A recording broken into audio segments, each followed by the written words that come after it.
নমস্কাৰ সকলোকে মোৰ ইউটিউব চেনেলটোলৈ স্বাগতম জনাইছোঁ। আশা কৰোঁ আপোনালোক সকলোৱে ভালে কুশলে আছে আৰু বৰ্তমান ময়ো ভালে আছোঁ। বন্ধু বান্ধৱীসকল, আজি মই আপোনালোকৰ মাজলৈ লৈ আহিছোঁ এটা নতুন বিষয়।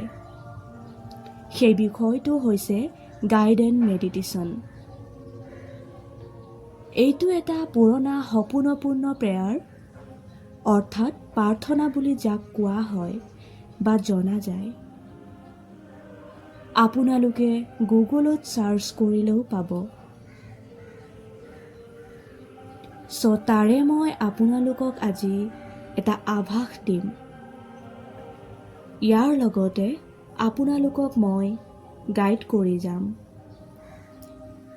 মেডিটেশ্যনটো আপুনি কেনেকৈ কৰিব?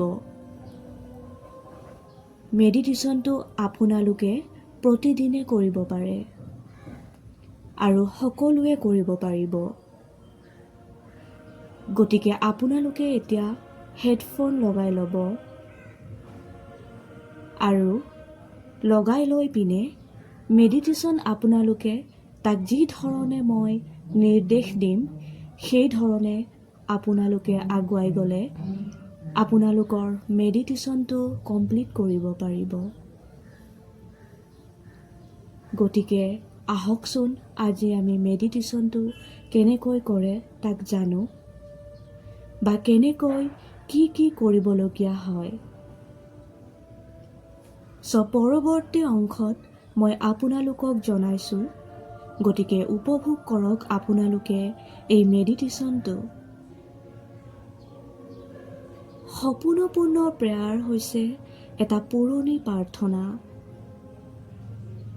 আপুনি চকু বন্ধ ৰাখিব আৰু যি ধৰণে কোৱা হৈছে তাক মাত্ৰ আপুনি শুনি যাব। এইটো হৈছে এটা 4টা কমন প্ৰেছৰ প্ৰাৰ্থনা, যিয়ে আপোনাৰ জীৱন সলনি কৰি দিব। এই সপোনপূৰ্ণ প্ৰেয়াৰ অৰ্থাৎ প্ৰাৰ্থনাটো মাত্ৰ 4টা লাইনৰ হয় আৰু ইয়াক আপুনি প্ৰতিদিনে অভ্যাস কৰাটো খুবেই দৰকাৰ। সদায় আপুনি মনত ৰখাটো দৰকাৰ। আহকচোন আজি আমি এই সপোনপূৰ্ণ প্ৰেয়াৰ অৰ্থাৎ প্ৰাৰ্থনাটো একেলগে কৰোঁ। আৰম্ভণি কৰিছোঁ। আপোনালোকে মোৰ লগে লগে ক'ব, I am sorry, please forgive me, thank you and I love you. I am sorry, please forgive me, thank you and I love you. আকৌ ক'ব, I am sorry, please forgive me, thank you and I love you. I am sorry, please forgive me, thank you and I love you. বন্ধু বান্ধৱীসকল, আপোনালোকে এই সপোনপূৰ্ণ prayer অৰ্থাৎ প্ৰাৰ্থনাটো আপোনাৰ জীৱনত আপুনি ব্যৱহাৰ কৰিব।